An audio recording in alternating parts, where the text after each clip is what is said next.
ನಮಸ್ಕಾರ. Freedom complaint ಬಾಕ್ಸ್ಗೆ ಸ್ವಾಗತ. ನಾನು ವಸಂತ್.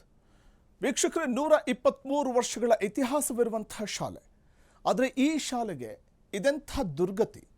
ಬ್ರಿಟಿಷರ ಕಾಲದ ಹೆಮ್ಮೆಯ ಶಾಲೆ ಇದು.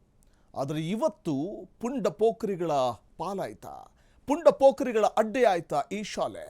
ಶತಮಾನ ಕಂಡಂತಹ ವಿದ್ಯಾ ದೇಗುಲ ಇವತ್ತು ಗಲೀಜು ವಾತಾವರಣದಲ್ಲಿ ಇರುವಂಥದ್ದು ನೋಡಿದಾಗ ಅಯ್ಯೋ ಅನಿಸುತ್ತೆ.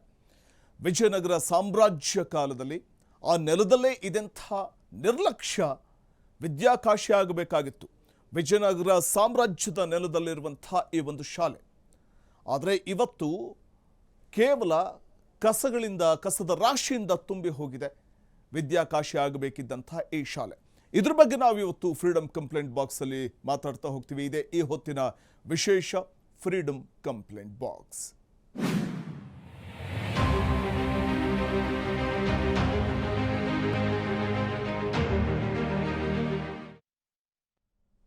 ವಿದ್ಯಾಕಾಶಿ ಹೀಗೂ ಇರುತ್ತಾ, ಅಂದರೆ ಶಾಲೆ ಹೀಗೂ ಇರುತ್ತಾ ಅನ್ನುವಂಥ ಒಂದು ಪ್ರಶ್ನೆ ಉದ್ಭವ ಆಗುವಂತೆ ಮಾಡುವಂಥ ಒಂದು ಐತಿಹಾಸಿಕ ಶಾಲೆ ಇವತ್ತು ಯಾವ ರೀತಿಯ ಒಂದು ದುಸ್ಥಿತಿಯಲ್ಲಿ ಇದೆ ಅನ್ನುವಂಥದ್ದನ್ನು ನಿಮಗೆ ಹೇಳ್ತಾ ಹೋಗ್ತೀವಿ. 123 ವರ್ಷಗಳ ಇತಿಹಾಸ ಹೊಂದಿರುವಂಥ ಶಾಲೆ ಇದು.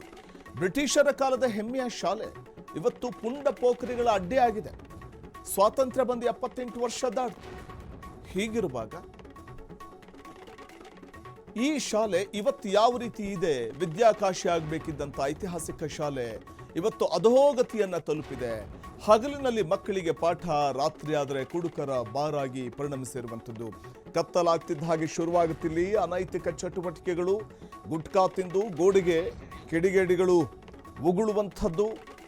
ಇತಿಹಾಸ ಇರುವಂತಹ ಒಂದು ಶಾಲೆಯ ಅಂದವನ್ನೇ ಕೆಡಿಸ್ತಾ ಇದ್ದಾರೆ ಪುಂಡ ಪೋಖರಿಗಳು. 123 ವರ್ಷಗಳ ಇತಿಹಾಸವನ್ನು ಹೊಂದಿರುವಂತಹ ಶಾಲೆ ಇದು. ಇಲ್ಲಿ 1ರಿಂದ 8ನೇ ತರಗತಿಯ 114 ಮಕ್ಕಳಿಗೆ ಗೋದಾಮ್ನಲ್ಲೇ ಪಾಠ. ಕುರಿ ಹಿಂಡಿನಂತೆ ಮಕ್ಕಳನ್ನ ಕೂಡಿ ಹಾಕಿ ಪಾಠ ಮಾಡಲಾಗುತ್ತೆ. 114 ವಿದ್ಯಾರ್ಥಿಗಳಿಗಿರೋದು ಕೇವಲ 3 ಜನ ಶಿಕ್ಷಕರು. ಹದಗೆಟ್ಟಂಥ ವಾತಾವರಣದಲ್ಲಿ ಹೆಣ್ಣು ಮಕ್ಕಳ ಪರದಾಟ ಹೇಳತಿರೋದು.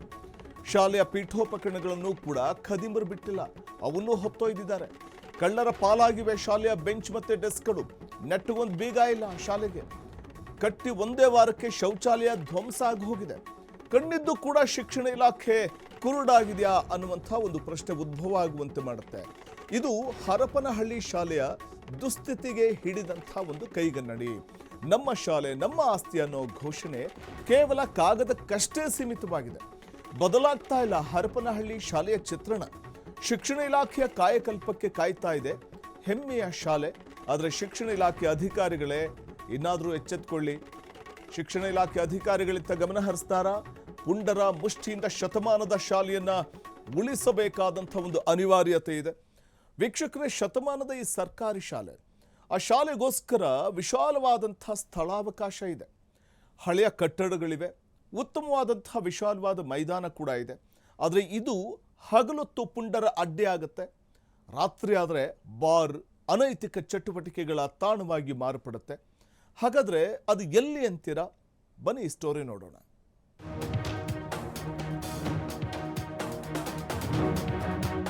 ಹೀಗೆ ಒಡೆದ ಶಿಥಿಲಾವಸ್ಥೆಯಲ್ಲಿರೋ ಕಟ್ಟಡ ಗೋಡೌನ್ನಲ್ಲಿ 3 ತರಗತಿಗಳ ಪಾಠ ಪ್ರವಚನ. ಸರ್ಕಾರಿ ಶಾಲೆಯ ಕಟ್ಟಡಗಳಿಗೆ ಗುಟ್ಕಾ ತಿಂದು ಉಗುಳಿರೋ ಕಿಡಿಗೇಡಿಗಳು. ಕಾಂಪೌಂಡ್ ಕಟ್ಟಿ ಒಂದೇ ವಾರದಲ್ಲಿ ಕೆಡವಿರೋ ಶೌಚಾಲಯ. ಈ ಎಲ್ಲ ದೃಶ್ಯಗಳು ಕಂಡು ಬಂದಿದ್ದು ಹರಪನಹಳ್ಳಿ ಪಟ್ಟಣದಲ್ಲಿ. ಹೌದು, ವಿಜಯನಗರ ಜಿಲ್ಲೆಯ ಹರಪನಹಳ್ಳಿ ಪಟ್ಟಣದ ಹೃದಯ ಭಾಗದಲ್ಲಿರೋ ಸರ್ಕಾರಿ ಶಾಲೆಯ ದುಸ್ಥಿತಿಯ ಚಿತ್ರಣವಿದು. ಸರ್ಕಾರಿ ಶಾಲೆಗಳಂದ್ರೆ ನಮ್ಮ ಆಸ್ತಿ ಅಂತ ಎಲ್ಲಿಯವರೆಗೆ ಬರಲ್ವೋ ಅಲ್ಲಿಯವರೆಗೆ ಇದೇ ದುಸ್ಥಿತಿ ಇರ್ತದೆ.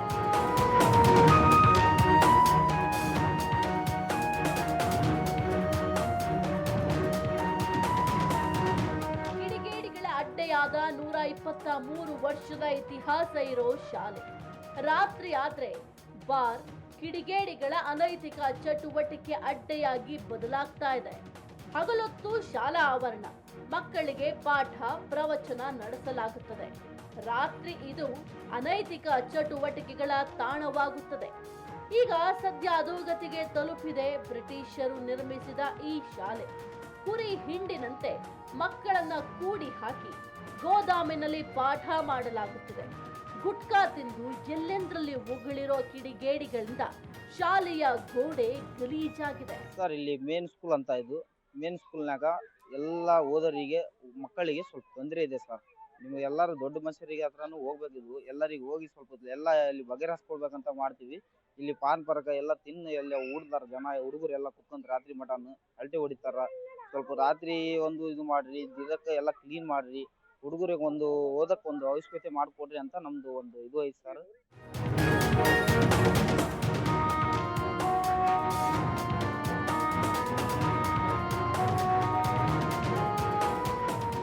ಶಾಲೆ ಅಂದ್ರೆ ಆಕರ್ಷಿತ ವಾತಾವರಣ ಇರಬೇಕು, ಆದ್ರೆ ಗಲೀಜು ವಾತಾವರಣದಲ್ಲಿ ಕುಳಿತು ಮಕ್ಕಳು ಕಲಿತಾ ಇದ್ದಾರೆ. ಅಷ್ಟೇ ಅಲ್ಲ, ಶಾಲೆಯ ಪೀಠೋಪಕರಣಗಳು ಕಳ್ಳ ಕಾಕರ ಪಾಲಾಗಿದೆ. ಮಕ್ಕಳಿಗೆ ಇರೋ ಶೌಚಾಲಯದ ಡೋರ್ ಕಿತ್ಕೊಂಡು ಹೋಗಿರೋ ಕದೀಮರು. ಹದಗೆಟ್ಟ ವಾತಾವರಣದಲ್ಲಿ ಮಕ್ಕಳಿಗೆ ನಿತ್ಯ ಪಾಠ ಕಲಿಸುತ್ತಿರೋ ಶಿಕ್ಷಕರ ಪರಿಸ್ಥಿತಿ ದೇವರಿಗೆ ಪ್ರೀತಿ ಎಂಬಂತಾಗಿದೆ. 1903ರಲ್ಲೇ ಬ್ರಿಟಿಷರ ಕಾಲದಲ್ಲಿ ನಿರ್ಮಾಣ ಆಗಿರೋ ಶಾಲೆಯಲ್ಲಿ ಶಿಕ್ಷಣ ಪ್ರಮಾಣ ಕುಸಿತ ಕಂಡಿದೆ. 114 ಮಕ್ಕಳಿರೋ ಶಾಲೆಗೆ 3 ಜನ ಶಿಕ್ಷಕರು ಪಾಠ ಮಾಡ್ತಾರೆ. 1ರಿಂದ 8ನೇ ತರಗತಿಯವರೆಗೆ ಇರೋ ಹಿರಿಯ ಪ್ರಾಥಮಿಕ ಸರ್ಕಾರಿ ಶಾಲೆಗೆ ಶಿಕ್ಷಣ ಇಲಾಖೆಯಿಂದ ಸರ್ಕಾರಿ ಶಾಲೆಗೆ ಕಾಯಕಲ್ಪ ಬೇಕಿದೆ. Bhimraj, freedom TV, Vijayanagara. 1903ರಲ್ಲಿ ಶುರುವಾದಂಥ ಶಾಲೆ ಇದು. ಅಂದರೆ ಬ್ರಿಟಿಷರ ಆಡಳಿತದ ಅವಧಿಯಲ್ಲೇ ಶುರುವಾದಂಥ ಶಾಲೆ, ಒಂದು ಇತಿಹಾಸವನ್ನು ಹೊಂದಿರುವಂಥ ಶಾಲೆ ಇದು. ಅದೆಷ್ಟೋ ಲಕ್ಷಾಂತರ ವಿದ್ಯಾರ್ಥಿಗಳು ಇಲ್ಲಿ ಪಾಠ ಕಲ್ತಿರ್ತಾರೆ. ಪಾಠ ಕಲಿತು ಉನ್ನತ ಹುದ್ದೆಗೆ ಹೋದಂಥ ನಿದರ್ಶನಗಳು ಸಾಕಷ್ಟಿದೆ. ಅಂಥ ಶಾಲೆ ಇವತ್ತೆಂಥ ಒಂದು ದುರ್ಗತಿಗೆ ತಲುಪಿದೆ ಅನ್ನೋದಕ್ಕೆ ಒಂದು ಬೆಸ್ಟ್ ಎಕ್ಸಾಂಪಲ್. ಒಂದಷ್ಟು ದೃಶ್ಯಾವಳಿಗಳು ನಿಮಗೆ ತೋರಿಸ್ತಾ ಹೋಗ್ತಾ ಇದ್ವಿ, ಯಾವ ರೀತಿ ಇದೆ ಶಾಲೆ ಅಂತ. ಶಾಲೆಯ ಒಂದು ಪರಿಸ್ಥಿತಿಯನ್ನು ನೋಡ್ತಾ ಹೋದಾಗ ಅಲ್ಲಿನ ಟೀಚರ್ಸ್ ಕೂಡ ಅಳಲು ತೋಡ್ಕೋತಾರೆ. ಮತ್ತು ವಿದ್ಯಾರ್ಥಿಗಳು ಪುಟ್ಟ ಮಕ್ಕಳಲ್ಲಿ ಶಾಲೆಯಲ್ಲಿ ಕಲಿಯೋದಕ್ಕೆ ಬರ್ತಾರೆ ನೋಡಿ. ಅಲ್ಲಿ ಎಲ್ಲೆಂದರಲ್ಲಿ ಬಿಸಾಕಿರುವಂಥ ಪೀಠೋಪಕರಣಗಳು, ಅಲ್ಲೇ ಮಕ್ಕಳಿಗೆ ಕೂತ್ಕೊಂಡು ಪಾಠವನ್ನು ಮಾಡಬೇಕಾದಂಥ ಒಂದು ಪರಿಸ್ಥಿತಿ ಟೀಚರ್ಸ್ಗಳದ್ದು. ಇನ್ನು ಮಕ್ಕಳು ಅಲ್ಲಿ ಸರಿಯಾದಂಥ ಒಂದು ಬೆಂಚ್ಗಳಿಲ್ಲ. ಸೊ ಹಾಗಾಗಿ ಮಕ್ಕಳು ನೆಲದ ಮೇಲೆ ಕೂತ್ಕೊಂಡು ಪಾಠ ಕಲಿಬೇಕಾದಂಥ ಒಂದು ಪರಿಸ್ಥಿತಿ. ಮತ್ತು ಬೆಳಗ್ಗೆ ಆದರೆ ಅಲ್ಲಿ ವಿದ್ಯಾದೇಗುಲ, ಅದರ ಸಂಜೆ ಆದರೆ ಅಲ್ಲಿ ಕುಡುಕರು ಅಥವಾ ಅನೈತಿಕ ಚಟುವಟಿಕೆಗಳ ತಾಣವಾಗಿ ಮಾರ್ಪಟ್ಟು ಬಿಡುತ್ತೆ. ಇನ್ನು ಯಾವ ರೀತಿ ಪುಂಡಪೋಖರಿಗಳ ಹಾವಳಿ ಇದೆ ಅನ್ನೋದಕ್ಕೆ ಅಲ್ಲಿನ ಒಂದಷ್ಟು ಗೋಡೆಗಳನ್ನು ನೋಡಿದ್ರೆ ಗೊತ್ತಾಗುತ್ತೆ. ಗುಟ್ಕಾ ತಿಂದು ಗೋಡೆ ಮೇಲೆ ಉಗಿತಾರೆ ಅಂತಂದರೆ ಅವರು ಹೊಟ್ಟೆಗೆ ಅನ್ನ ಅಲ್ವಾ ತಿನ್ನೋದು? ಸಹಜವಾಗಿ ಕಾಡುವಂಥ ಪ್ರಶ್ನೆ ಅಲ್ವಾ? ಸೊ ಏಕೆಂದರೆ ನಮ್ಮ ಮಕ್ಕಳಿರಬಹುದು ಅಥವಾ ಪುಟ್ಟ ಕಂದಮ್ಮಗಳಲ್ಲಿ ಪಾಠ ಕಲಿಯೋದಕ್ಕೆ ಬೆಳಿಗ್ಗೆ ಬರ್ತಾರೆ ಅಂತಂದಾಗ ಅಲ್ಲಿ ಗೋಡೆ ಮೇಲೆ ಉಗಿಯೋದು, ಅಲ್ಲಿ ಗಲೀಜು ಮಾಡುವುದು, ಈ ರೀತಿ ನೋಡಿದಾಗ ಹೇಗನ್ಸುತ್ತೆ? ದೃಶ್ಯದಲ್ಲಿ ನಾವು ಗಮನಿಸ್ತಾ ಹೋಗಬಹುದಾಗಿದೆ. ಉದ್ದೇಶಪೂರ್ವಕವಾಗಿಯೇ ಗೋಡೆ ಮೇಲೆ ಗುಟ್ಕಾ ತಿಂದು ಉಗ್ದಿರುವಂಥದ್ದು ಸ್ಪಷ್ಟವಾಗಿ ಕಂಡು ಬರುತ್ತೆ. ಇನ್ನು ಶಾಲೆಯ ಕೆಲವೊಂದು ಕೊಠಡಿಗಳನ್ನು ನೋಡಿದಾಗ ಆಗಲೋ ಹೀಗಲೋ ಬಿದ್ದು ಹೋಗುವಂಥ ಒಂದು ಪರಿಸ್ಥಿತಿ ಇದೆ. ಮನೆಯ ಮುಂಭಾಗದಲ್ಲಂತೂ ಸಂಪೂರ್ಣವಾಗಿ ವಿಶಾಲವಾಗಿರುವಂಥ ಜಾಗ ನಾವು ನೋಡ್ತಿದ್ವಿ. ಇನ್ನು ವಿಜಯನಗರದ ನಮ್ಮ ಪ್ರತಿನಿಧಿ ಒಂದು ವಾಕ್ಥ್ರೂ ನಡೆಸಿದ್ದಾರೆ. ಅಲ್ಲಿನ ಶಾಲೆಯ ದುಸ್ಥಿತಿ ಮತ್ತು ಅಲ್ಲಿನ ಮೂಲಭೂತ ಸೌಕರ್ಯಗಳ ಕೊರತೆ, ಇದೆಲ್ಲದರ ಬಗ್ಗೆ ಒಂದು ವಾಕ್ಥ್ರೂ ಇದೆ, ಬನ್ನಿ ನೋಡೋಣ. ಖಾಸಗಿ ಶಾಲೆಗಳ ಹಾವಳಿಯಿಂದ ಇವತ್ತು ಸರ್ಕಾರಿ ಶಾಲೆಗಳು ಕೂಡ ಇವತ್ತು ಮೂಲೆಗುಂಪು ಆಗುವಂತ ಪರಿಸ್ಥಿತಿ ಇರುವಂತದ್ದು. ಅದರಲ್ಲೂ ವಿಜಯನಗರ ಜಿಲ್ಲೆಯ ಹರಪನಹಳ್ಳಿ ತಾಲೂಕಿನ ಪಟ್ಟಣದಲ್ಲಿರ್ತಕ್ಕಂಥ ಹೃದಯ ಭಾಗದಲ್ಲಿರ್ತಕ್ಕಂಥ ಏನು ಈ ಒಂದು ಸರ್ಕಾರಿ ಶಾಲೆ ಇರುವಂತದ್ದು, ಇದು ಸುಮಾರು 126 ವರ್ಷಗಳ ಕಾಲ ಹೆಚ್ಚು ಇತಿಹಾಸ ಹೊಂದಿರತಕ್ಕಂಥ ಒಂದು ಶಾಲೆ ಆಗಿರುವಂತದ್ದು.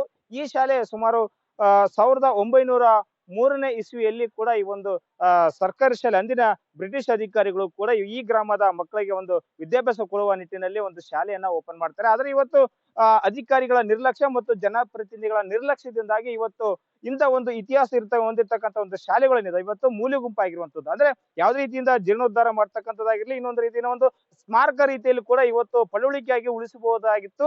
ಆದ್ರೆ ಇವತ್ತು ಇವರ ಅಧಿಕಾರಿಗಳ ನಿರ್ಲಕ್ಷ್ಯ ಮತ್ತು ಜನಪ್ರತಿನಿಧಿಗಳ ನಿರ್ಲಕ್ಷ್ಯದಿಂದಾಗಿ ಇವತ್ತು ಅಧೋಗತಿಗೆ ಹೋಗಿರುವಂತದ್ದು ನಾವು ನೋಡ್ತಾ ಇದ್ವಿ. ಇನ್ನೊಂದು ಭಾಗದಲ್ಲಿ ನಾವು ನೋಡೋದಾದ್ರೆ ಸರ್ಕಾರಿ ಶಾಲೆಗಳು ಅಂತ ಹೇಳಿದ್ರೆ ಇವತ್ತು ಎಷ್ಟೋ ಮಕ್ಕಳು ಕೂಡ ಇವತ್ತು ಪೋಷಕರು ಸರ್ಕಾರಿ ಶಾಲೆಗೆ ಕಳಿಸ್ತಾ ಇರೋದಕ್ಕೆ ಮೂಗು ಮುರಿಯುವಂತ ದಿನಗಳಿದ್ದಾವೆ. ಯಾಕಂತ ಹೇಳಿದ್ರೆ ಇಲ್ಲಿ ಒಂದು ಮೂಲ ಸೌಕರ್ಯಗಳ ಕೊರತೆಯಿಂದಾಗಿ ಇವತ್ತು ಶಾಲೆಗೆ ಅಂದ್ರೆ ಬಡ ಮಕ್ಕಳು ಕೂಡ ಇವತ್ತು ಬರದೇ ಇರತಕ್ಕಂತ ಪರಿಸ್ಥಿತಿ ಕೂಡ ಇರುವಂತದ್ದು.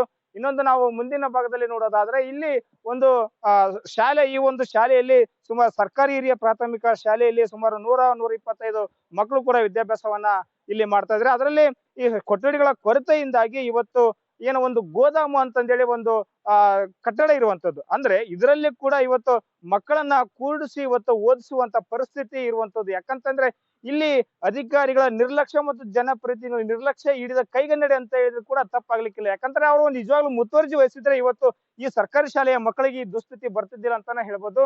ಇನ್ನೊಂದು ನಾವು ಗಮನಿಸುವಂತದ್ದಂತಂದ್ರೆ ಇಲ್ಲಿ ನಾವು ಒಳಾಂಗಣದಲ್ಲಿ ನಾವು ತೋರಿಸ್ತಾ ಇದೀವಿ ಏನೋ ಮಕ್ಕಳು ಯಾವ ರೀತಿ ವಿದ್ಯಾಭ್ಯಾಸ ಮಾಡ್ತಾ ಇದಾರೆ ಅಂತಂದ್ರೆ ಅಂದ್ರೆ ಈ ಒಂದು ಗೋದಾಮ್ನಲ್ಲೇ ಕೂಡ ಇವತ್ತು 1ರಿಂದ 8, 5, 6 ತರಗತಿ ಇದೇ ಮಕ್ಕಳಲ್ಲಿ ಕೂಡ ಈ ಒಂದು ಕೊಠಡಿಯಲ್ಲಿ ಕೂಡ ಮಕ್ಕಳು ವಿದ್ಯಾಭ್ಯಾಸ ಮಾಡ್ತಾ ಇದಾರೆ. ಜೊತೆಗೆ ಇದೊಂಥರ ಗೋದಾಮ್ ತರ ಮಾಡ್ಕೊಂಡಿದ್ದಾರೆ. ಯಾಕಂತಂದ್ರೆ ಇಲ್ಲಿ ಅಕ್ಕಿ ಬಂದಿರ್ತಕ್ಕಂಥ ಅನ್ನಭಾಗ್ಯ ಆಗಿರುವಂತದ್ದು, ಬಿಸಿ ಊಟದ್ದು ಆಗಿರುವಂತದ್ದು, ಇಲ್ಲಿ ಅಕ್ಕಿಯನ್ನ ಸ್ಟಾಕ್ ಮಾಡ್ತಾ ಇದಾರೆ.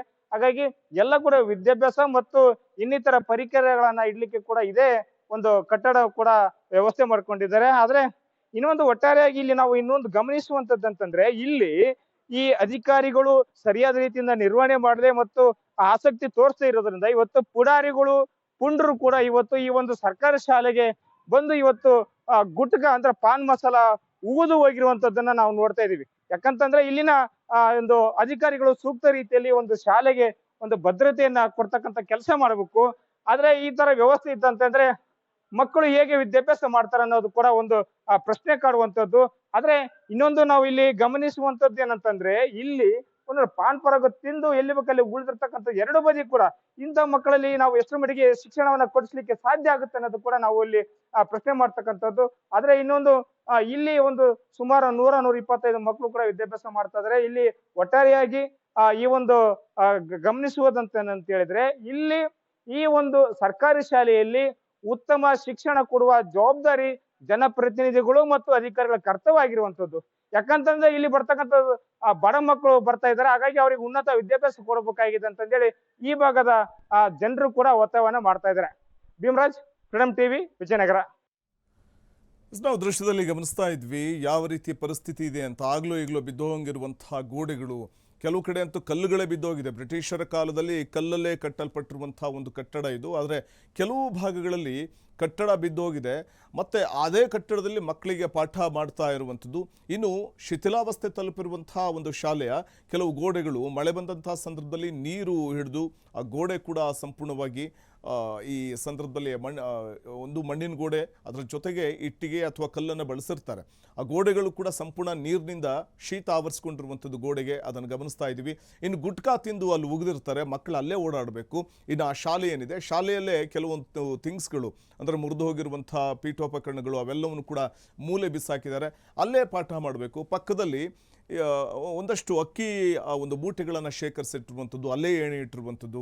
ಸೊ ಇದೆಲ್ಲವನ್ನು ನೋಡಿದಾಗ ಇದೇನು ಶಾಲೆನ ಅಥವಾ ಗೋಡೌನಲ್ಲೇ ಪಾಠ ಮಾಡ್ತಾರೆ ಅಂತಂದರೆ ಮತ್ತಷ್ಟು ಮಾಹಿತಿ ಪಡೆಯೋಣ ನಮ್ಮ ಪ್ರತಿನಿಧಿ ಭೀಮರಾಜ್ ಅವರಿಂದ. ಭೀಮರಾಜ್, ಹರಪನಹಳ್ಳಿಯ ಈ ಶಾಲೆ ನಾವು ದೃಶ್ಯದಲ್ಲಿ ನೋಡಿದಾಗ ನಿಜಕ್ಕೂ ಮಕ್ಕಳು ಹೇಗೆ ಕೂತ್ಕೊಂಡು ಪಾಠ ಕೇಳ್ತಾರೆ? ಆಗಲೂ ಈಗಲೂ ಬಿದ್ದು ಹೋಗುವಂಥ ಒಂದು ಪರಿಸ್ಥಿತಿಯಲ್ಲಿ ಶಾಲೆಯ ಕಟ್ಟಡ ಇದೆ, ಇತಿಹಾಸ ಹೊಂದಿರುವಂಥ ಶಾಲೆ. ಸೊ ಯಾವ ರೀತಿಯ ಒಂದು ದುಸ್ಥಿತಿ ಕಂಡು ಬರ್ತಾ ಇದೆ ಅಂತ ತಾವಲ್ಲಿ ಭೇಟಿ ಕೊಟ್ಟಂಥ ಸಂದರ್ಭದಲ್ಲಿ ಯಾವ ರೀತಿಯ ಒಂದು ದುಸ್ಥಿತಿ ಕಂಡು ಬಂತು ಅಂತ, ಮೂಲಭೂತ ಸೌಕರ್ಯಗಳ ಕೊರತೆ ಕಂಡು ಬಂತು ಅಂತ? ಖಂಡಿತ ವಸಂತ್, ಏನಾಗಿದೆ ಅಂತ ಹೇಳಿದ್ರೆ ಆ ವ್ಯವಸ್ಥೆ ನಿಜವಾಗ್ಲೂ ನಮ್ಮ ನಾಗರಿಕ ಸಮಾಜ ತಲೆ ತಗ್ಗುವಂಥದ್ದು. ಯಾಕಂತ ಹೇಳಿದ್ರೆ ಸ್ವತಂತ್ರ ಬಂದು ಇವತ್ತು 78-80 ವರ್ಷ ಕಳೀತಾ ಬಂದ್ರು ಕೂಡ ಒಂದು ಕನಿಷ್ಠ ಸೌಲಭ್ಯಗಳು ಅಂದ್ರೆ ಶಿಕ್ಷಣಕ್ಕೆ ಬೇಕಾಗಿರುವಂತ ಒಂದು ವ್ಯವಸ್ಥೆಗಳನ್ನ ಇವತ್ತಿನ ಜನಪ್ರತಿನಿಧಿಗಳು ಇವತ್ತು ಅದನ್ನ ವ್ಯವಸ್ಥೆ ಮಾಡಿಲ್ಲ ಅಂತನ್ನೋದಾದ್ರೆ ಇವ್ರು ಎಷ್ಟರ ಮಟ್ಟಿಗೆ ಇವತ್ತು ಜನಪ್ರತಿನಿಧಿಗಳು ಕೆಲಸ ಮಾಡ್ತಾ ಇದ್ದಾರೆ ಮತ್ತು ಅಧಿಕಾರಿಗಳ ಎಷ್ಟು ನಿರ್ಲಕ್ಷ್ಯ ಅನ್ನಲಿಕ್ಕೆ ಒಂದು ಸ್ಪಷ್ಟ ಉದಾಹರಣೆ ಅಂತ ಕೂಡ ಹೇಳಿದ್ರೆ ತಪ್ಪಾಗ್ಲಿಕ್ಕಿಲ್ಲ. ಯಾಕಂದ್ರೆ ಇವತ್ತು 1903 ಅಂದ್ರೆ ಅವತ್ತಿನ ಬ್ರಿಟಿಷ್ ಅಧಿಕಾರಿಗಳು ಇವತ್ತು ಗ್ರಾಮೀಣ ಭಾಗದಲ್ಲಿ ಒಂದು ಶಿಕ್ಷಣ ಕೊಡ್ಬೇಕಂತಂದೇಳಿ ಇವತ್ತು ಆ ಒಂದು ಶಾಲೆಯನ್ನ ತೆಗಿತಾರೆ. ಆದ್ರೆ ಅದು ಇದ್ದದ್ದನ್ನ ಉಳಿಸ್ಕೊಂಡು ಹೋಗ್ಲಿಕ್ಕೆ ಆಗದೆ ಇವತ್ತು ಈ ಮಟ್ಟಿಗೆ ಆ ಕಟ್ಟಡಗಳನ್ನ ಬಿಡಿಸ್ತಾರೆ ಅಂತ ಹೇಳಿದಾದ್ರೆ ಇವತ್ತು ಇವರ ಎಷ್ಟರ ಮಟ್ಟಿಗೆ ನಿರ್ಲಕ್ಷ್ಯ ಇದೆ ಅಂತ ಅನ್ನೋದಕ್ಕೆ ಒಂದು ಸ್ಪಷ್ಟ ಉದಾಹರಣೆ. ಜೊತೆಗೆ ನಾವು ಇನ್ನೊಂದು ಅಲ್ಲಿ ಗಮನಿಸುವಂತದ್ದು ಏನಂತ ಹೇಳಿದ್ರೆ ಅಲ್ಲಿ ಈಗ ಸುಮಾರು ಒಂದು ಅರ್ಧ ಎಕರೆ ಪ್ರದೇಶದಲ್ಲಿ ಇವತ್ತು ಸೂಕ್ತವಾಗಿರ್ತಕ್ಕಂಥ ಒಂದು ಮೈದಾನ ಇದೆ, ಸ್ವಚ್ಛವಾಗಿರ್ತಕ್ಕಂಥ ಮೈದಾನ ಇದೆ. ಆದ್ರೆ ಇವತ್ತು ಇವರು ಏನು ಅಲ್ಲಿ ಇರ್ತಕ್ಕಂಥ ಅಧಿಕಾರಿಗಳಿದ್ದಾರೆ ಸರಿಯಾದ ರೀತಿಯಲ್ಲಿ ಅಲ್ಲಿ ಮಕ್ಕಳಿಗೆ ಒಂದು ಪೂರಕವಾದ ವಾತಾವರಣ ಸೃಷ್ಟಿ ಮಾಡಿಲ್ಲ ಅಲ್ಲಿ. ಯಾಕಂದ್ರೆ ಇವತ್ತು ಸರ್ಕಾರಿ ಶಾಲೆಗಳಲ್ಲಿ ಓದ್ತಿರ್ತಕ್ಕಂಥ ಮಕ್ಕಳು ಅಲ್ಲಿ ಬರೇ ಮಿಡ್ಲ್ ಕ್ಲಾಸ್ ಅಂದ್ರೆ ಮಧ್ಯ ಫ್ಯಾಮಿಲಿ ಅಂದ್ರೆ ಬಡತನ ಇರ್ತಕ್ಕಂಥ ಮಕ್ಕಳು ಮಾತ್ರ ಅಲ್ಲಿ ಶಾಲೆಗೆ ಬರುವಂತದ್ದು. ಆದ್ರೆ ಇವತ್ತು ಇವತ್ತು ಆ ಮಕ್ಕಳು ಹೋಗ್ತಕ್ಕಂಥ ಶಾಲೆಗೆ ಇವತ್ತು ಶೌಚಾಲಯ ವ್ಯವಸ್ಥೆ ಇಲ್ಲ, ಅಲ್ಲಿ ಕುಡಿ ನೀರಿನ ವ್ಯವಸ್ಥೆ ಇಲ್ಲ, ಅಲ್ಲಿ ಆಮೇಲೆ ಆ ಒಂದು ಕಟ್ಟಡಗಳ ಬಿಲ್ಡಿಂಗ್ಗಳು ಚೆನ್ನಾಗಿಲ್ಲ, ಮೇಲ್ಛಾವಣಿಗಳು ಕಿತ್ತು ಹೋಗಿದಾವೆ. ಅಂದ್ರೆ ಇವ್ರು ಏನ್ ಕೆಲಸ ಮಾಡ್ತಾ ಇದಾರೆ ಅಂತ ಇವತ್ತು ಇದೇ ಒಂದು ಪ್ರಶ್ನೆ ಕಾಡುವಂತದ್ದು. ನಮ್ಮ ಫ್ರೀಡಮ್ ಟಿವಿ ಅಲ್ಲಿ ಹೋಗಿ ನಾವು ಒಂದು ರಿಯಾಲಿಟಿ ಚೆಕ್ ಮಾಡಿದಾಗ ಗೊತ್ತಾಗುತ್ತೆ ಅಲ್ಲಿ ವಾಸ್ತುಸ್ಥಿತಿ ನೈಜ ಇರುವಂತದ್ದು ಏನಂತಂದ್ರೆ ಆ ಮಕ್ಕಳು ಇಂಥ ಪರಿಸ್ಥಿತಿ ಇಷ್ಟೇನೆ ಮುಂದುವರೆದ ದಿನಮಾನಗಳಲ್ಲೂ ಕೂಡ ಇವತ್ತು ಇಷ್ಟು ಹಿಂದಿರ್ತಕ್ಕಂಥ ಶಾಲೆಯಲ್ಲಿ ಓದ್ತಾ ಇದಾರೆ ಅಂತಂದ್ರೆ ನಿಜವಾಗ್ಲೂ ನಾಚಿಕೆಗೇಡಿನ ಪ್ರಶ್ನೆ ಅಂತಾನು ಕೂಡ ಹೇಳ್ಬೋದು. ಯಾಕಂದ್ರೆ ಇವತ್ತು ಅಲ್ಲಿ ಆ ಕಾಂಪೌಂಡ್ ಒಳಗಡೆ ರಾತ್ರಿ ಆದ್ರೆ ಸಾಕು ಅಲ್ಲಿ ಗುಟ್ಕಾ ಬೀರು ಅನೈತಿಕ ಚಟುವಟಿಕೆಗಳು ಮಾಡ್ತಾರೆ, ಅಲ್ಲಿ ಕುಡಿತಾರೆ. ಇನ್ನೊಂದು ಬಹಳ ಬೇಜಾರಾಗಿರುವಂತದ್ದು ಏನಂತ ಹೇಳಿದ್ರೆ ಆ ಬಿದ್ದೋಗಿರ್ತಕ್ಕಂಥ ಏನು ಕಟ್ಟಡ ಇದೆಯಲ್ಲ ಅಲ್ಲಿ ಎಷ್ಟೋ ಕಾಂಡೋಮ್ಗಳು ಬಿದ್ದಿದಾವೆ ಅಲ್ಲಿ. ನಿಜವಾಗ್ಲೂ ಇದು ನಿಜವಾಗ್ಲೂ ನಾಚಿಕೆಗೇಡಿನ ವಿಷಯ ಅಂತಾನೆ ಹೇಳ್ಬೋದು. ಇದನ್ನ ಯಾಕೆ ಅಧಿಕಾರಿಗಳು ಇಷ್ಟೊಂದು ನಿರ್ಲಕ್ಷ್ಯ ಮಾಡ್ತಾ ಇದಾರೆ? ಅದೊಂದು ಪಳವಳಿಕೆಯಾಗಿ ಕೂಡ ಅದನ್ನ ನಿಂದ್ರಿಸಬಹುದಾಗಿತ್ತು. ಒಂದು ಸ್ಮಾರಕ ರೀತಿಯಲ್ಲಿ ಕೂಡ ಬ್ರಿಟಿಷರು ಕಟ್ಟಿದ್ದಂತಂದೇಳಿ ಮಾಡಬಹುದಾಗಿತ್ತು. ಆದ್ರೆ ಅದು ಯಾಕೆ ಇವ್ರ ಇಚ್ಛಾಶಕ್ತಿ ಬರ್ತಾ ಇಲ್ಲ ಅನ್ನೋದು ಒಂದು ಪ್ರಶ್ನೆ ಆಗಿರುವಂತದ್ದು. ಅದೆಲ್ಲದಕ್ಕಿಂತ ಮುಖ್ಯವಾಗಿ ಇವತ್ತು ಅಲ್ಲಿ ಜನಪ್ರತಿನಿಧಿ ಶಾಸಕರು ಏನಿದ್ದಾರೆ ಮುತುವರ್ಜಿ ವಹಿಸಬೇಕಾಗಿರುವಂತದ್ದು ಮೊದ್ಲೇ ಆಗಿರುವಂತದ್ದು. ಯಾಕಂದ್ರೆ ಮನೆ ಯಜಮಾನ ಇವತ್ತು ಚೆನ್ನಾಗಿದ್ರೆ ಇವತ್ತು ಎಲ್ಲ ಅಧಿಕಾರಿಗಳು ಚೆನ್ನಾಗಿರ್ತಾರೆ. ಆದ್ರೆ ಇವರು ಶಾಸಕರು ಯಾಕೆಲ್ಲ ಒಂದು ನಿರ್ಲಕ್ಷ್ಯ ಮಾಡಿದಾರೆ ಅನ್ನೋದಕ್ಕೂ ಮೇಲ್ನೋಟಕ್ಕೆ ಕಾಣುವಂತದ್ದು ವಸಂತ್. ಜೊತೆಗೆ ಕೆಲವು ಕಟ್ಟಡಗಳನ್ನು ನಾವು ನೋಡ್ತಾ ಇದ್ದೀವಿ. ಆ ಕಟ್ಟಡಗಳ ಪರಿಸ್ಥಿತಿ ಅಂತ ಹೇಳ್ತಿರೋದು ಇವು ಕೂಡ ತುಂಬ ಹಳೆ ಕಟ್ಟಡಗಳು ಅನ್ನುವಂಥದ್ದು ಕಾಣಿಸುತ್ತೆ. ಈಗ ಅಲ್ಲಿ ಒಳಗಡೆ ಹೋಗ್ಲಿಕ್ಕೂ ಕೂಡ ಸಾಧ್ಯವಾಗದಂಥ ಪರಿಸ್ಥಿತಿ, ಕರೆಂಟ್ ಇಲ್ಲ, ಕತ್ತಲೆ, ಒಂದು ಬೆಳಕಿಲ್ಲ ಒಳಗಡೆ ಹೋಗ್ಲಿಕ್ಕೆ. ಸೊ ಇಂಥ ಆ ಒಂದು ಕಟ್ಟಡಗಳನ್ನು ಕೆಡವಿ ಹೊಸದಾಗಿ ಏನಾದರೂ ಶಾಲೆಯನ್ನು ಕಟ್ಟುವಂಥ ಒಂದು ಪ್ರಯತ್ನ ಮಾಡಬಹುದಲ್ಲ ಅಂತ. ಅಲ್ಲ, ಖಂಡಿತ ಮಾಡ್ಬೋದು, ಯಾಕೆ ಮಾಡಕ್ಕಾಗಲಿ? ಯಾಕಂದ್ರೆ ಸುಮಾರು ಒಂದು ಓಕೆ, ಹಾಗೆ ಲೈನಲ್ಲಿರಿ. BO ಲೇಪಾಕ್ಷಪ್ಪ ಅವ್ರು ನಮ್ಮ ಜೊತೆ ದೂರವಾಣಿ ಸಂಪರ್ಕದಲ್ಲಿದ್ದಾರೆ. ಲೇಪಾಕ್ಷಪ್ಪ ಅವರೇ ನಮಸ್ತೆ. ನಮಸ್ತೆ ಸರ್. ಸರ್ ನಮಸ್ತೆ ಸರ್. ನಮಸ್ತೆ ಸರ್. ಸರ್ ಏನ್ ಸರ್ ಅಲ್ಲಿ ಹರಪನಹಳ್ಳಿಯ ಸರ್ಕಾರಿ ಶಾಲೆ ದುಸ್ಥಿತಿ ನಿಮ್ ಗಮನಕ್ಕೆ ಬಂದೇ ಇಲ್ವಾ ಸರ್? ಯಾವ ರೀತಿ ಇದೆ ಅನ್ನುವಂಥದ್ದು? ಸರ್ ಬಂದಿದೆ, ನಾನು ಹೋಗಿದ್ದೇನೆ ಸರ್. ಅಲ್ಲಿ ಈ ಸರಿ KKRDB ಪ್ಲಾನ್ ಅಲ್ಲಿ 3 ರಿಪೇರಿ ದುರಸ್ತಿ ಇದನ್ನ ಮಾಡ್ಲಿಕ್ಕೆ ಅಲ್ಲಿ ಇರ್ತಕ್ಕಂತ ಹಳೆ ಕೊಠಡಿಗಳನ್ನ ಡಿಲಾಪ್ಲೇಟೆಡ್ ಗೆ ಇವರಿಂದ ಇಂಜಿನಿಯರ್ ಇಂದ ಸರ್ಟಿಫೈ ತಗೊಂಡಿದೀವಿ ಸರ್.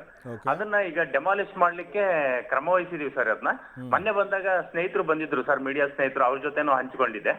ಆಮೇಲೆ ಈಗ ದುರಸ್ತಿಗೆ 1.25 ನಮ್ಗೆ ದುಡ್ಡು ಬಂದಿದೆ ಸರ್, ಅದರಲ್ಲಿ ಸೇರ್ಸಿದೀವಿ ಸರ್. KKRDB ಅಲ್ಲಿ ಅದು ರಿಜೆಕ್ಟ್ ಆಯ್ತು. ಸೊ ಹಾಗಾಗಿ ಈಗ ಸೇರಿಸಿ ಆ 3 ರೂಮ್ ಇದನ್ನು ಮಾಡಿದೀವಿ ಸರ್. ಹಿಂದೆ 3 ರೂಮ್ ಇದೆ ಸರ್ ಅಲ್ಲಿ.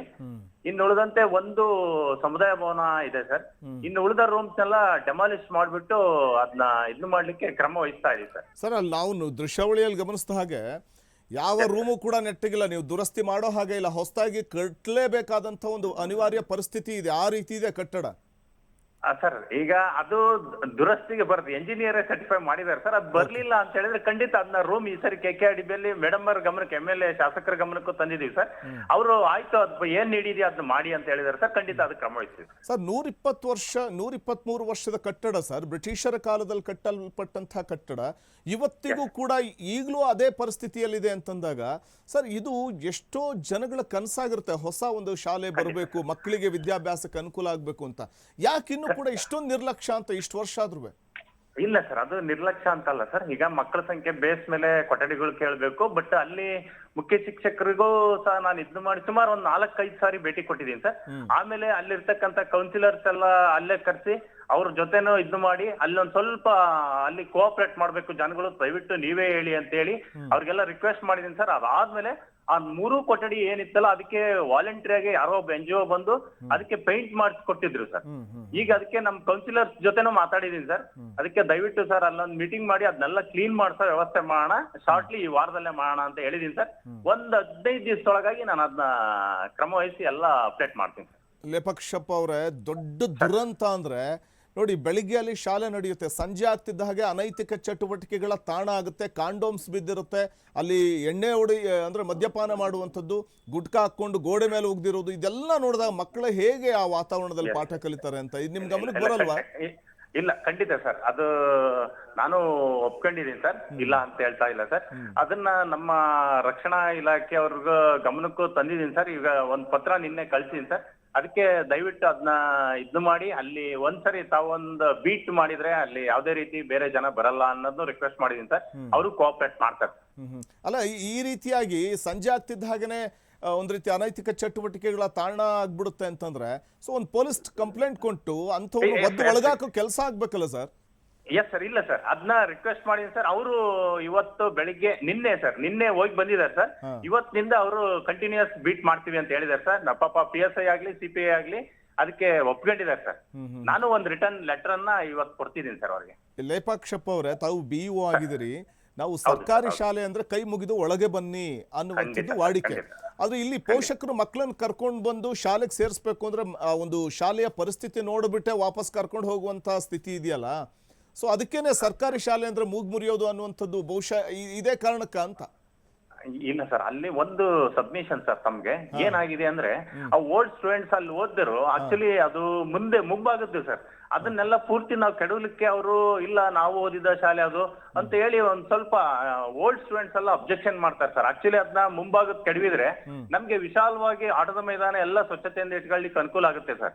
ಅದನ್ನ ಕೆಡವಲಿಕ್ಕೆ ಒಂದು ಪ್ರತಿರೋಧ ಮಾಡ್ತಾರೆ ಸರ್. ನಾನು ಅದಕ್ಕೆ ಕೌನ್ಸಿಲರ್ಸ್ ಇದು ಮಾಡ್ಕೊಂಡು ರಿಕ್ವೆಸ್ಟ್ ಮಾಡ್ತಾ ಇದೀನಿ, ಏನಾದ್ರು ಮಾಡಿ ದಯವಿಟ್ಟು ಇದಕ್ಕೊಂದು ಅವಕಾಶ ಕೊಟ್ರೆ ಇದೊಂದು ಒಳ್ಳೆ ಶಾಲೆ ಮಾಡೋಣ ಅಂತಲೂ ಹೇಳ್ತಾ ಇದೀನಿ ಸರ್. ಅವರು ಈಗ ಆಯ್ತು ಎಲ್ಲರೂ ಆ ಏರಿಯಾ ಜನ ಸೇರ್ಸ್ಕೊಂಡು ಮಾಡೋಣ ಅಂತ ಹೇಳ್ತಿದ್ದಾರೆ ಸರ್.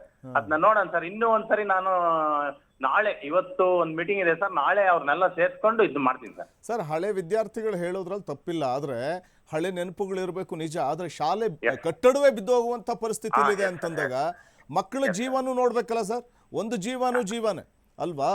ಎಲ್ರೂ ವಿಶ್ವಾಸಕ್ಕೆ ತೆಗೆದುಕೊಂಡು ಶಾಲೆಯ ಕಟ್ಟಡವನ್ನ ಮತ್ತೆ ಹೊಸದಾಗಿ ಕಟ್ಟುವಂತ ಒಂದು ನಿಟ್ಟಿನಲ್ಲಿ ಇದನ್ನ ಕೆಡವಿ ಹೊಸದಾಗಿ ಕಟ್ಟೋದಕ್ಕೆ ಒಂದಷ್ಟು ಆ ಪ್ರಕ್ರಿಯೆಗಳು ಶುರು ಆಗ್ಬೇಕಾಗುತ್ತೆ ಸರ್. ಎಲ್ರೂ ವಿಶ್ವಾಸ ಇಲ್ಲ, ಆ ನಿಟ್ಟಿನಲ್ಲಿ ಇದನ್ನು ಮಾಡಿದೀವಿ ಸರ್.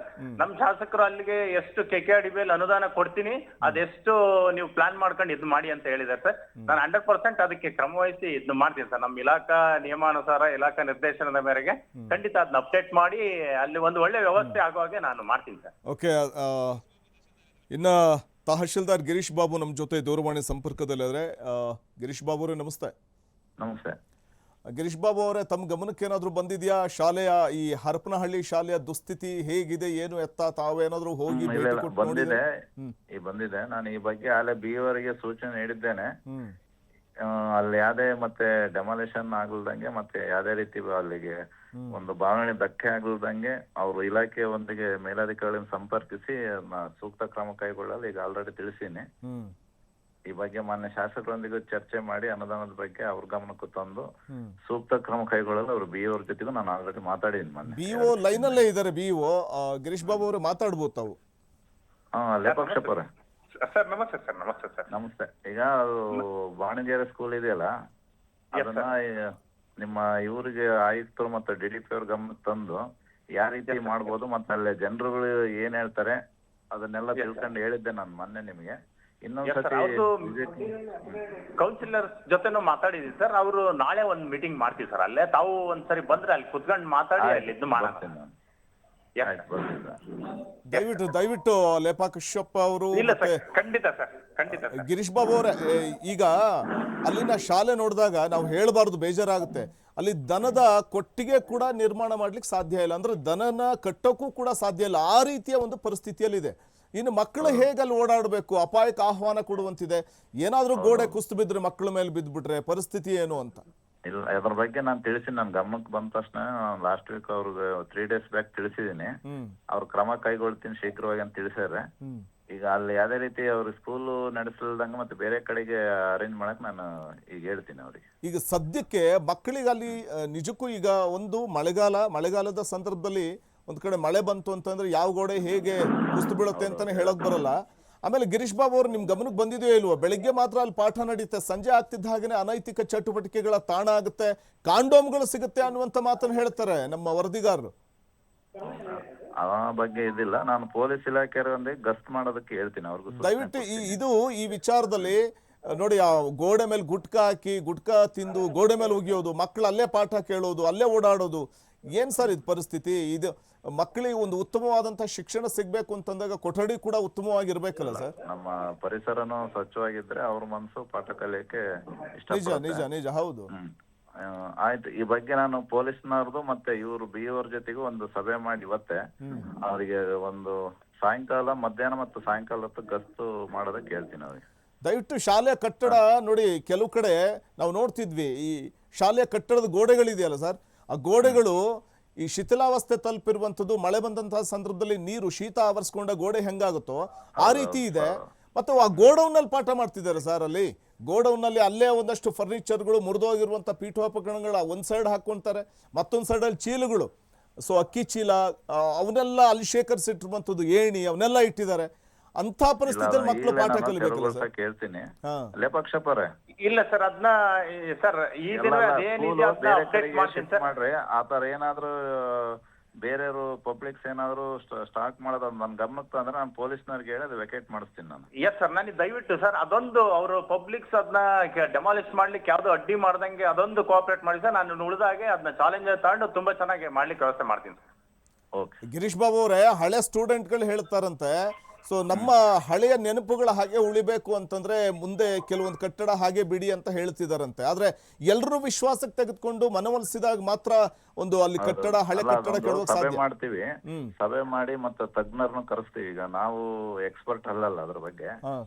ಯಾವ್ದನ್ನ ಉಳಿಸ್ಬೋದು, ಯಾವ್ದನ್ನ ತೆಗಿಬೋದು ಅನ್ನೋದ್ರ ಬಗ್ಗೆ ಅದನ್ನ ಅಭಿಪ್ರಾಯ ತಿಳ್ಕೊಂಡು ಒಂದ್ ಸಭೆಯಲ್ಲಿ ಅವ್ರಿಗೆ ತಿಳಿಸಿ ಅವ್ರ ಅಭಿಪ್ರಾಯ ಪಡ್ಕೊಂಡು ನಾವು ಮುಂದಿನ ಕ್ರಮ ಕೈಗೊಳ್ತೀವಿ. ಆಮೇಲೆ ಮಕ್ಕಳಿಗೆ ಹೇಳಿ ಸಬ್ಮಿಷನ್ ಸರ್, ಈಗ ಅದು ಸರ್ ಎಂಜಿನಿಯರ್ ಇಂದ ಅಲ್ಲೇ ತಗೊಂಡಿದ್ದೀನಿ ಸರ್. ಈಗ ಡೆಮಾಲಿಶ್ ಆಗ ಅಂತದೆಲ್ಲ ಕೊಟ್ಟಿದ್ದಾರೆ ಸರ್ ಗಿರೀಶ್ ಬಾಬು ಸರ್. ಅದ್ ತಗೊಂಡಿದ್ದೀನಿ ಸರ್. ಯಾವ್ದಾವ್ದು ಉಳಿಸ್ಬೋದು, ಯಾವ್ದು ಸಭೆ ಮಾಡೋಣ. SDMC ಮತ್ತೆ ಅಲ್ಲಿ ಕೌನ್ಸಿಲರು, ಪಬ್ಲಿಕ್, ಅವ್ರ ಹಳೆ ಸ್ಟೂಡೆಂಟ್ ಏನಾದ್ರು ಸಂಘ ಇದ್ರೆ ಅವ್ರನ್ನು ಕರೀರಿ, ಅವ್ರದ್ದು ಅಭಿಪ್ರಾಯ ಪಡ್ಕೋಣ. ಅವ್ರಿಗೆ ತಿಳಿಸಿ ಹೇಳ್ತಾನೆ, ಹಿಂಗೆ ಎಕ್ಸ್ಪರ್ಟ್ ಒಪಿನಿಯನ್ ಕೊಟ್ಟಿದ್ದಾರೆ ಮತ್ತೆ ಈ ರೀತಿ ಇದೆ ಅಂತ. ಅವ್ರೇನ್ ಅಭಿಪ್ರಾಯ ಕೊಡ್ತಾರೆ ಅದರಂತೆ ಎಲ್ಲರೂ ಒಮ್ಮತ ಅಭಿಪ್ರಾಯದ ಮೇಲೆ ನಾವು ಖಂಡಿತ ಸರ್ ಅದೊಂದು ಆದ್ರೆ ಅದನ್ನ ತುಂಬಾ ಬ್ಯೂಟಿಫುಲ್ ಸ್ಕೂಲ್ ನಾಳೆನೆ ಕರೀರಿ ಮೀಟಿಂಗು. ಎಸ್ ಸರ್, ನಾನು ಹೇಳ್ತೀನಿ. ಆಮೇಲೆ ಇದೊಂದು ಅನೈತಿಕ ಚಟುವಟಿಕೆ ಅಂದ್ರೆ ನಾನು ಪೊಲೀಸ್ನವ್ರಿಗೆ ಹೇಳ್ತೀನಿ. ನಾನು ಮಾತಾಡಿದ್ದೀನಿ ಸರ್, ತಾವು ಒಂದ್ಸರಿ ಮಾತಾಡಿ ಸರ್, ಅದನ್ನೊಂದು ಲೆಟರ್ನ ಕೊಡ್ತೀನಿ sir. Yes sir, yes sir. Thank you Lepakshappa ಅವರೇ. Thank you so much sir. ಅದನ್ನ ತುಂಬಾ ಚಾಲೆಂಜ್ ತಗೊಂಡು ಒಂದು ಒಳ್ಳೆ ಸ್ಕೂಲ್ ಎನ್ವಿರಾನ್ಮೆಂಟ್ ಅನ್ನ ಮಾಡ್ತೀವಿ ಸರ್. ಖಂಡಿತ ಖಂಡಿತ. ಯಾಕಂದ್ರೆ ಅನಾಹುತ ಆಗೋಕ್ ಮುಂಚೆ ಎಚ್ಚೆತ್ಕೊಳ್ಳಿ ದಯವಿಟ್ಟು. ಇದು ಫ್ರೀಡಮ್ ಟಿವಿಯ ಕಳಕಳಿ ಕೂಡ. ಖಂಡಿತ ಸರ್, ಖಂಡಿತ.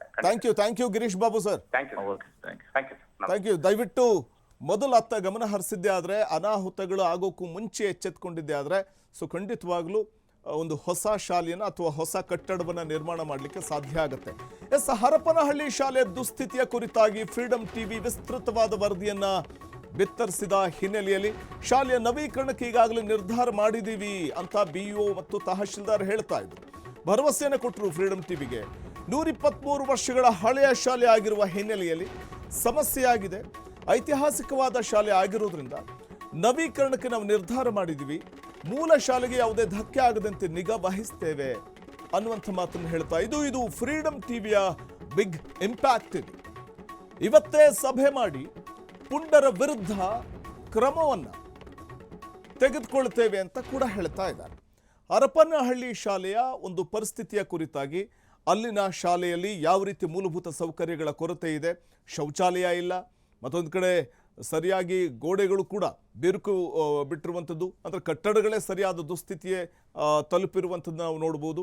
ಅಂದರೆ ಹೀಗಾಗಿ ಅಲ್ಲಿನ BO ಮತ್ತು ತಹಶೀಲ್ದಾರ್ ಮಾತಾಡುವಂಥ ಸಂದರ್ಭದಲ್ಲಿ ತತ್ಕ್ಷಣ ನಾವು ಸ್ಪಂದಿಸ್ತೇವೆ, ಹೊಸ ಕಟ್ಟಡ ನಿರ್ಮಾಣಕ್ಕೆ ಖಂಡಿತವಾಗ್ಲೂ ಕೂಡ ಆದಷ್ಟು ಬೇಗನೆ ಅಡಿಗಲ್ಲ ಹಾಕ್ತೇವೆ ಅನ್ನುವಂಥ ಮಾತನ್ನು ಹೇಳ್ತಾ ಇದ್ರು. ಇದು ಫ್ರೀಡಮ್ ಟಿವಿಯ ಫ್ರೀಡಮ್ ಕಂಪ್ಲೇಂಟ್ ಬಾಕ್ಸ್ನಲ್ಲಿ ಸುದ್ದಿ ಬಿತ್ತರವಾಗ್ತಿದ್ದ ಹಾಗೆಯೇ ಸ್ಪಂದಿಸಿದಂಥ ರೀತಿ ನೋಡಿದಾಗ ಇದು ಫ್ರೀಡಮ್ ಟಿವಿಯ ಬಿಗ್ ಇಂಪ್ಯಾಕ್ಟ್ ಕೂಡ ಹೌದು. ವೀಕ್ಷಕರೇ, ಇನ್ನು ನೀವು ಕರೆ ಮಾಡಬಹುದು. ನಿಮ್ಮ ಸಮಸ್ಯೆಗಳೇನಿದೆ ಸಾಕ್ಷ್ಯ ಸಮೇತ ನಮ್ಮ ಮುಂದೆ ಇಟ್ಟರೆ ವಾಟ್ಸಪ್ ಮೂಲಕ ನೀವು ನಿಮ್ಮ ಸಮಸ್ಯೆಯನ್ನು ನಮಗೆ ನೀಡಿದ್ದೇ ಆದರೆ ಅಥವಾ ಹೇಳಿದ್ದೇ ಆದರೆ ಖಂಡಿತವಾಗ್ಲೂ ನಾವು ನಿಮ್ಮ ಸಮಸ್ಯೆಗೆ ಸ್ಪಂದಿಸ್ತೀವಿ. ಪ್ರಾಮಾಣಿಕವಾಗಿ ನಿಮ್ಮ ಸಮಸ್ಯೆಗೆ ಪರಿಹಾರ ಕೊಡಿಸೋ ಪ್ರಯತ್ನವನ್ನು ಮಾಡ್ತೀವಿ. ಈ ನಂಬರ್ ನೋಟ್ ಮಾಡ್ಕೊಳ್ಳಿ, 9686665149. ಸಾಕ್ಷಿ ಸಮೇತ ವಾಟ್ಸಪ್ ಮಾಡ್ಬೋದು. ಕಚೇರಿಗೆ ಬರೋದಾದರೆ ವಿಳಾಸ ನೋಟ್ ಮಾಡ್ಕೊಳ್ಳಿ. ಕಚೇರಿಯ ವಿಳಾಸವನ್ನು ಫ್ರೀಡಮ್ ಟಿವಿ ನಂಬರ್ 71/1 6ನೇ ಮಹಡಿ, ಬ್ರಿಗೇಡ್ ಪ್ಲಾಜಾ, SC ರಸ್ತೆ, ಆನಂದರಾವ್ ಸರ್ಕಲ್ ಹತ್ತಿರ, ಗಾಂಧಿನಗರ, ಬೆಂಗಳೂರು 560009. ಈ ಒಂದು ಅಡ್ರೆಸ್ಗೆ ಬಂದು ನೀವು ಸಾಕ್ಷ್ಯ ಸಮೇತ ನಿಮ್ಮ ಸಮಸ್ಯೆ ಏನಿದೆ ಅದನ್ನು ನಮಗೆ ಕೊಟ್ಟಿದ್ದೆ ಆದರೆ ಖಂಡಿತವಾಗ್ಲೂ ನಿಮ್ಮ ಸಮಸ್ಯೆಗೆ ಪ್ರಾಮಾಣಿಕವಾಗಿ ನಿಮ್ಮ ಸಮಸ್ಯೆ ಪರಿಹರಿಸುವಂಥ ಒಂದು ನಿಟ್ಟಿನಲ್ಲಿ ಪ್ರಾಮಾಣಿಕ ಪ್ರಯತ್ನವನ್ನು ನಾವು ಮಾಡ್ತೀವಿ ಅಂತ ಹೇಳ್ತಾ ಇವತ್ತಿನ ಫ್ರೀಡಮ್ ಕಂಪ್ಲೇಂಟ್ ಬಾಕ್ಸನ್ನು ಮುಗಿಸ್ತಾ ಇದ್ದೀನಿ. ನೋಡ್ತಾ ಇರಿ ಫ್ರೀಡಮ್ ಟಿವಿ, ಇದು ಜನಸಾಮಾನ್ಯರ ಚಾನೆಲ್.